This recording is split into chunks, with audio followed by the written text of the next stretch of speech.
नमस्कार दोस्तों। आरपीएससी ने आज फर्स्ट ग्रेड भर्ती परीक्षा जो संस्कृत डिपार्टमेंट में थी उसका आज जीके का प्रथम पेपर इन्होंने आयोजित करवाया। इस पेपर में मैनेजमेंट के कुल 15 प्रश्न पूछे गए थे जिनकी चर्चा हम पहले के वीडियोज़ में कर चुके हैं। इसी पेपर में साइंस से आपके 5 प्रश्न पूछे जाते हैं जिनके आंसर की इस वीडियो में अपन चर्चा करेंगे।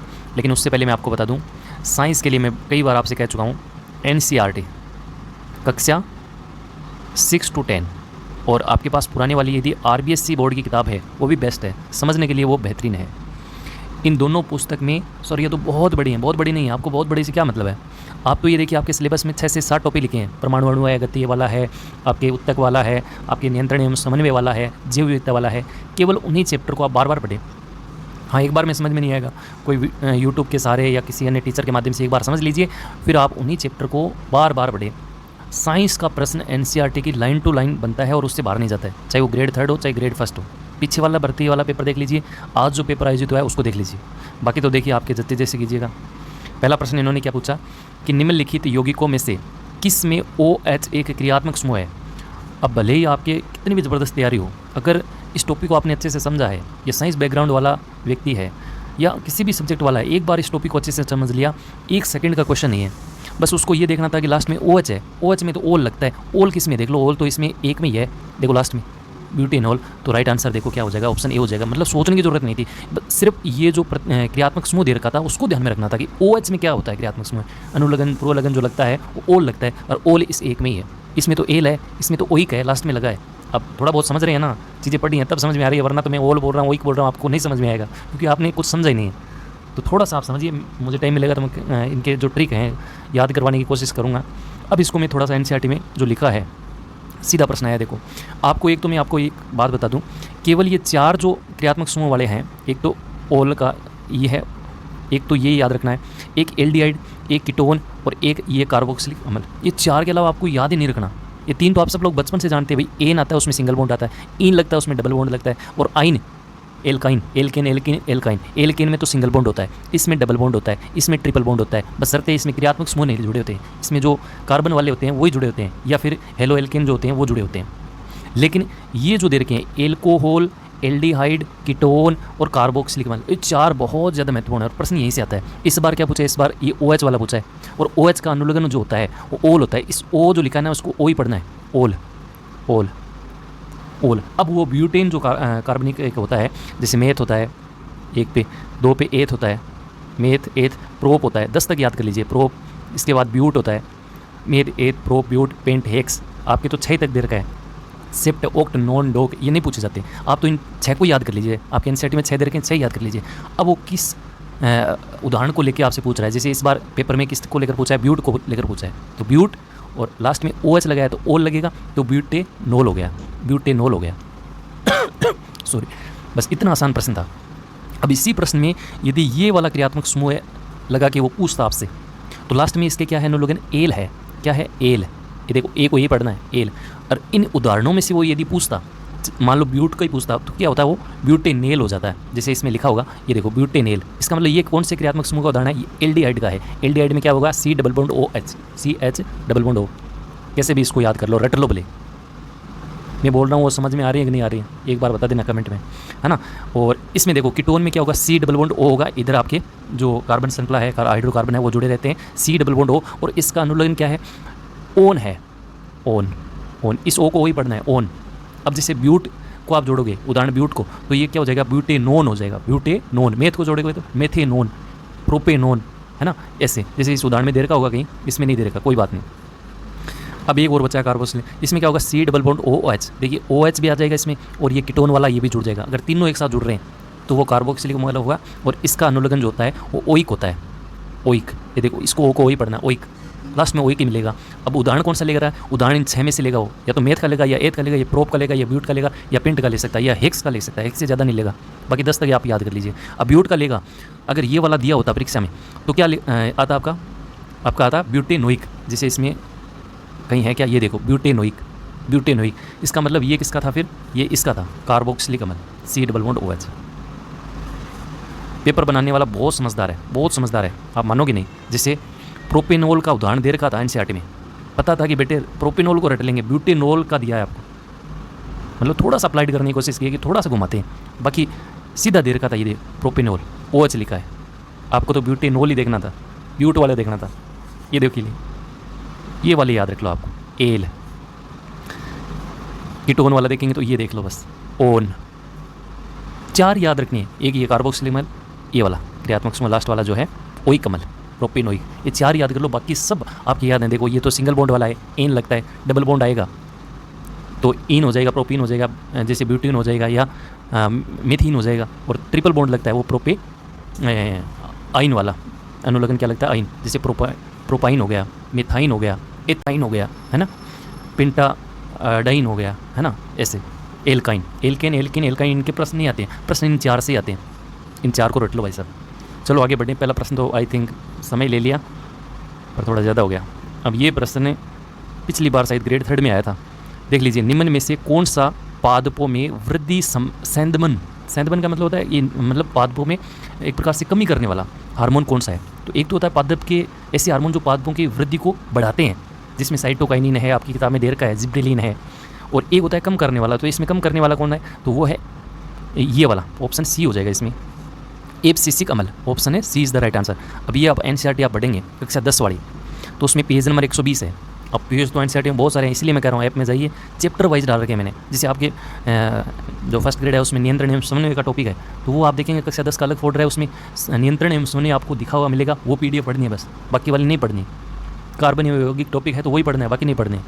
पूरी एनसीईआरटी एक पेज में आती है, उसको चैप्टर वाइज कर रखा है, इससे आसान क्या करूँगी। और धीरे धीरे उनमें मैं हाईलाइट भी करूँगा चीज़ें, कुछ इंपॉर्टेंट लगेगा मुझे वो मैं ऐप में करता रहूँगा। अब देखिए इसमें कहाँ लिखी है ये बात, प्रश्न क्या था, कौन सा पादपों में वृद्धि संबंधक वाला हार्मोन है? तो इसमें सबसे नीचे वाली जो लाइन है, एब्सिसिक अम्ल वृद्धि संदमन करने वाले हार्मोन का एक उदाहरण है। बस लाइन टू लाइन प्रश्न बनता है और ये बहुत ज़्यादा इंपॉर्टेंट है। अब अगली बार ये आपसे ये पूछ सकता है, जिब्रेलिन ये क्या है? पादप हार्मोन का एक दूसरा उदाहरण जिब्रेलिन, जो ऑक्सीजन की तरह तन्ने की वृद्धि में सहायक है। ये वृद्धि वाले हैं।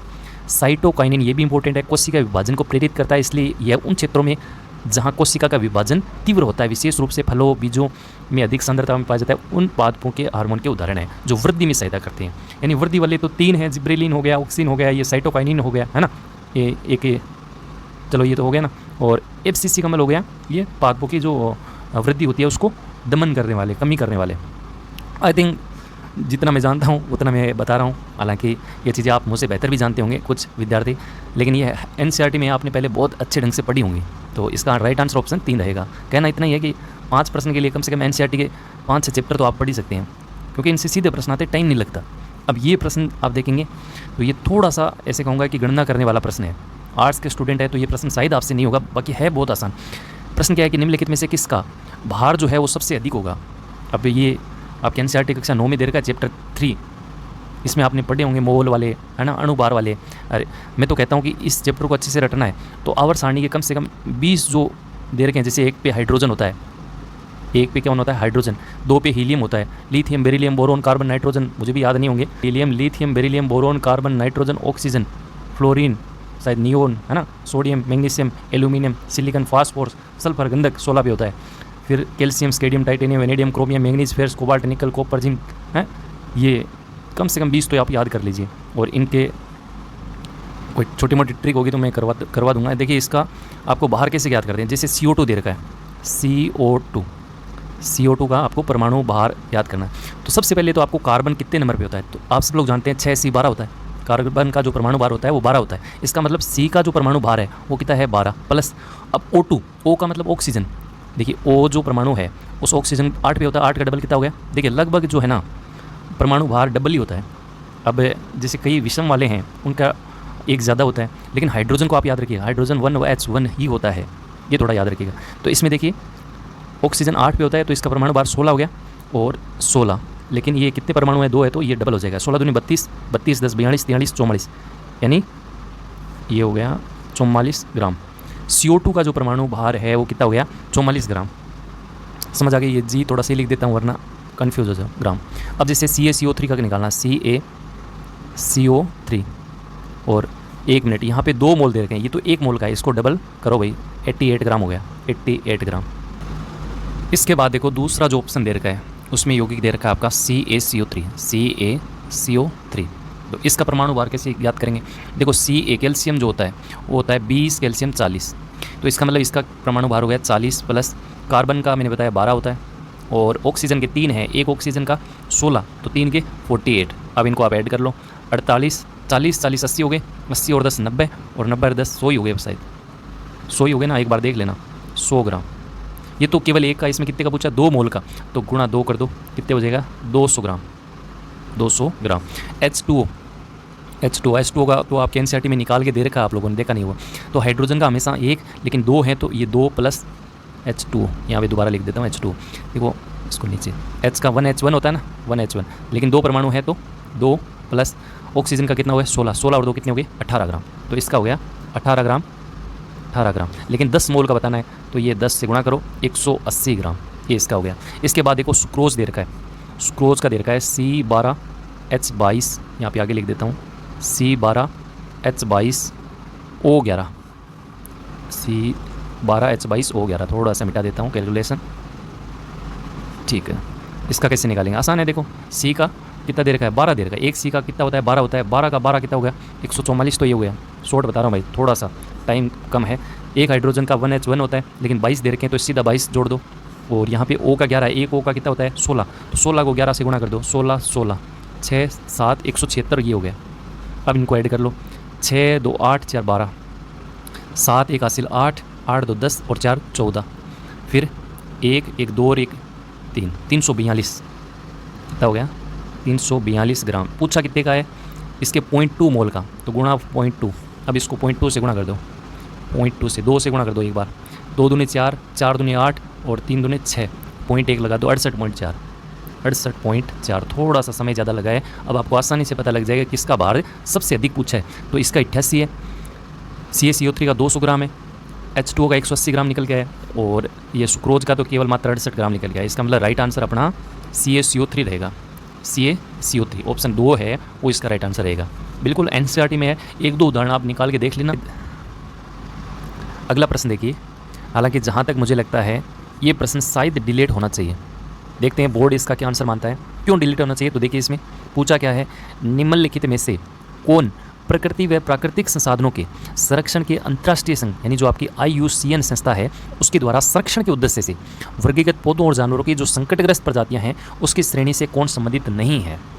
अब इन्होंने जो चारों ऑप्शन डाले हैं, हालांकि इनके हिंदी के नाम अलग है, लेकिन इंग्लिश वर्जन आप देखेंगे तो ये चारों आपकी जो बोर्ड वाली किताब है, RBC बोर्ड वाली किताब, देखिए RBC बोर्ड वाली किताब बहुत अच्छी है, पुराने वाली साइंस वाली। मैं कोशिश करूंगा ऐप के अंदर जो आपके NCERT की किताबें मैंने डाल रखी हैं वहाँ पे एक फोल्डर में कक्षा 6 से 10 तक की RBC बोर्ड वाली किताबें भी डाल दूँ, कल या परसों तक हो जाएगा शायद, 6ठी से 10वीं तक, क्योंकि वहाँ पे डाटा जो लिखे हैं उस किताब में वो पढ़ने में बहुत ईजी हैं और प्रश्न भी आ रहे हैं। देखिए इसमें आप देखेंगे तो मोटा मोटी हम देख लेते हैं, आप इसको पढ़ लीजिएगा। इसमें देखिए IUCN ने विश्व की जीव प्रजातियों को संरक्षण की दृष्टि से 5 संवर्गों में विभाजित किया है। तो इसमें एक तो देखिए विलुप्त प्रजातियाँ, ये तो देखिए हिंदी वाला नाम बिल्कुल सेम मिल रहा है और इंग्लिश वाला भी बिल्कुल आप देखेंगे तो देखिए ये दे रखा है, ठीक है। दूसरा देखिए संकटग्रस्त प्रजातियाँ, इसको इंग्लिश में बोला है, ये देखिए एंडजेनरेट ऐसे कुछ दे रखा है स्पाइसीज, तो यहाँ पे इंग्लिश में आप देखेंगे तो ये वाला दे रखा है एंडजेनरेट स्पाइसीज, और इसका आप यहाँ पे देखेंगे तो हिंदी में नाम अलग दे रखा है लुप्त प्राय प्रजातियाँ। इसका मतलब ये भी सही है, ये भी इन्होंने शामिल किया है। तीसरा एक ऑप्शन दुर्लभ प्रजातियाँ, तो ये तो सीधा ही दे रखा है, देखिए दुर्लभ प्रजातियाँ रेयर स्पाइसीज, ये तो हो गई होगा। और एक ये जो नाम दे रखा है इन्होंने सुभेद प्रजातियाँ, इसका इंग्लिश देखिए ये है वेलनरेबल स्पाइसीज, तो इसमें आप देखेंगे अति संवेदनशील नाम अलग दे रखा है, बाकी ये देखिए वेलनरेबल स्पाइसीज। इसका मतलब ये चारों ही संकटग्रस्त प्रजातियों की श्रेणी में इन्होंने रेड डाटा बुक में जो ये संस्था है इन्होंने लिखा है।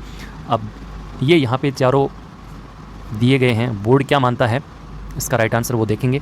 आपने क्या किया है एक बार कमेंट में जरूर रखिएगा। इस प्रश्न में हम फिलहाल स्टार लेके चल रहे हैं। अगला प्रश्न देखिए, ये तो बहुत आसान प्रश्न है, इसलिए क्योंकि गति बल एवं गति का चैप्टर आपके सिलेबस में डाला हुआ है और उस चैप्टर में गति के नियम ही है पढ़ने के लायक, और वहीं से प्रश्न बनता है, कभी वो पहले नियम से बनाएगा, कभी दूसरे से, कभी तीसरे से, और परिभाषा से प्रश्न बना रहा है। इससे इजी क्या हो सकता है? देखिए न्यूटन की गति के तृतीय नियम का कथन है कि क्रिया एवं प्रतिक्रिया बराबर और विपरीत होती है, तथा अब इसमें 4 ऑप्शन दे रखे हैं। प्रत्येक पिंड हमेशा समान परिमाण व त्वरण उत्पन्न करता है। 2 भिन्न पिंड केवल तभी लगते हैं जब वे टकराते हैं। 2 भिन्न पिंड जो परस्पर अन्योन्य क्रिया करते हैं, ये वर्ड बहुत इंपॉर्टेंट है। आपकी 8वीं की जो NCERT उसमें दे रखा है, सीधा दे रखा है, पढ़ना उसको। पर अन्योन्य क्रिया पर करते हैं पर लगाती हैं, समान पिंड पर लगती है। देखिए समान पिंड तो होगा ही नहीं, ये तो बहुत गलत है। तो इसका मतलब यहाँ पे राइट आंसर ऑप्शन है सी रहेगा। इसका स्रोत आप देख सकते हैं एनसीईआरटी कक्षा 9 में दे रखा है, एनसीईआरटी कक्षा 8 में भी दे रखा है। थोड़ा सा मैं पहले वाला नियम भी पढ़ लेते हैं, थोड़ा आपका रिकॉल हो जाए, क्योंकि आगामी फर्स्ट ग्रेड आ रही है, इसीलिए मैं ये प्रश्न आपके लिए लेके आ रहा हूँ, ताकि थोड़ी सी आपकी और समझ जो है वो बढ़े और थोड़ा सा आपको एक आइडिया मिलेगी कैसे चीज़ें पढ़ें। देखिए इसमें न्यूटन की गति का जो प्रथम नियम बताता है कि वस्तु अपनी विरामावस्था अथवा सरल रेखा में एक समान गति की अवस्था में तब तक बनी रहती है जब तक कि उस पर इस अवस्था को बदलने के लिए कोई असंतुलित बल कार्य न करे। ये तो प्रथम नियम है, जिसको आप जड़त्व का नियम भी शायद इसको बोलते होंगे, देख लेना इसको। एक इसमें दूसरा नियम कि न्यूटन की गति का दूसरा नियम ये बताता है कि किसी वस्तु के संवेग में परिवर्तन की दर आरोपित असंतुलित बल के समानुपाती एवं बल की दिशा में होती है, ये दूसरा है। और तीसरा नियम आप देखेंगे, गति का तीसरा नियम बताता है कि प्रत्येक क्रिया के समान एवं विपरीत प्रतिक्रिया होती है। क्रिया और प्रतिक्रिया हमेशा दो विभिन्न वस्तुओं पर कार्य करते हैं। कैसे कार्य करते हैं ये देखिए, अन्योन्य, परस्पर अन्योन्य क्रिया ये करते हैं। न्यूटन जो आरबीएससी बोर्ड वाली है इसमें भी लिखा है न्यूटन की गति का तीसरा नियम, प्रत्येक क्रिया के लिए उसके बराबर व विपरीत प्रतिक्रिया होती है और यह दो भिन्न भिन्न वस्तुओं पर कार्य करती है। आपकी जो एनसीईआरटी है उसमें भी घुमा फिरा के ये चीज़ लिख रखी है, लेकिन उसमें दो बातें एक्स्ट्रा लिख रखी हैं। एनसीईआरटी वाली किताबें बहुत अच्छी हैं, लेकिन पढ़ने में थोड़ा सा आपको ऐसा लगेगा कि यार बहुत चीज़ों को घुमा रखा है, लेकिन चीज़ें सटीक दे रखी हैं। इसमें भी बीच में कहीं फंसा रखा है कि गति के तीसरे नियम को इस प्रकार से व्यक्त किया जाता है कि किसी भी क्रिया के लिए ठीक उसके समान किंतु विपरीत दिशा में प्रतिक्रिया होती है। यद्यपि यह आवश्यक याद रखना चाहिए कि क्रिया और प्रतिक्रिया बल सदैव दो अलग अलग वस्तुओं पर एक साथ कार्य करते हैं, इसी को अन्योन्य क्रिया कहा है।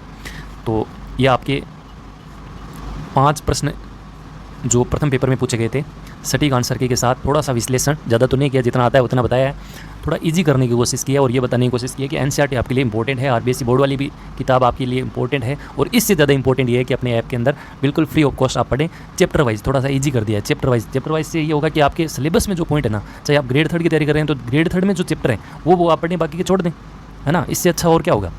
तो आज के इस वीडियो में इतना ही। वीडियो अच्छा लगे तो लाइक शेयर करें, अगले वीडियो में फिर मिलेंगे, तब तक के लिए नमस्कार, जय हिंद।